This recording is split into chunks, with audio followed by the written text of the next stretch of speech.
കൊടകര ടൗണിലെ കാനകളിലേക്ക് മാലിന്യം തള്ളുന്നവർക്കെതിരെ കർശന നടപടിയുമായി പഞ്ചായത്ത് അധികൃതർ. കാനകളിലേക്ക് മാലിന്യം തള്ളിയത് കണ്ടെത്തിയ 3 വ്യാപാര സ്ഥാപനങ്ങൾക്കെതിരെ പഞ്ചായത്ത് നടപടിയെടുത്തു.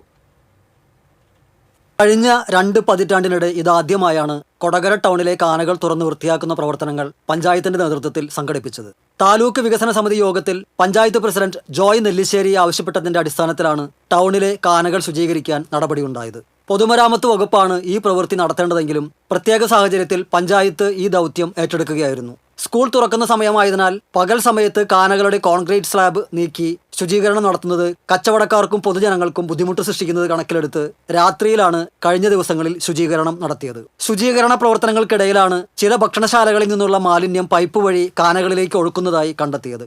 നീതു കൂൾ ബാർ എന്ന സ്ഥാപനം, സജ്ജി ബേക്കറി എന്ന സ്ഥാപനം, നീതൂസ് ബേക്കറി എന്ന 3 സ്ഥാപനങ്ങൾ മാലിന്യം ഈ കാനയിലേക്ക് ഒഴുക്കിവിടുന്നത് നേരിട്ട് കണ്ടുബോധ്യപ്പെട്ട് ഞങ്ങൾ ശ്രദ്ധയിൽപ്പെട്ടു. അതിനെ തുടർന്ന് ആ 3 സ്ഥാപനങ്ങൾ ഇന്ന് അടച്ചിട്ടിരിക്കുകയാണ്. അവർക്കും ഇതുമായി ബന്ധപ്പെട്ട നോട്ടീസ് കൊടുത്ത് നേരത്തെ സൂചിപ്പിച്ച ഫൈൻ അടക്കമുള്ള നടപടിക്രമങ്ങൾ എടുക്കാനുള്ള തീരുമാനത്തിലാണ് പഞ്ചായത്ത്.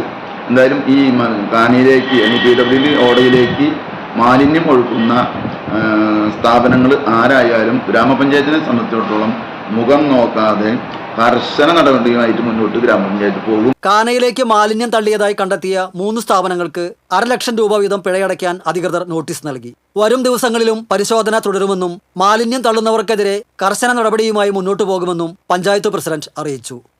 TCV കൊടകര.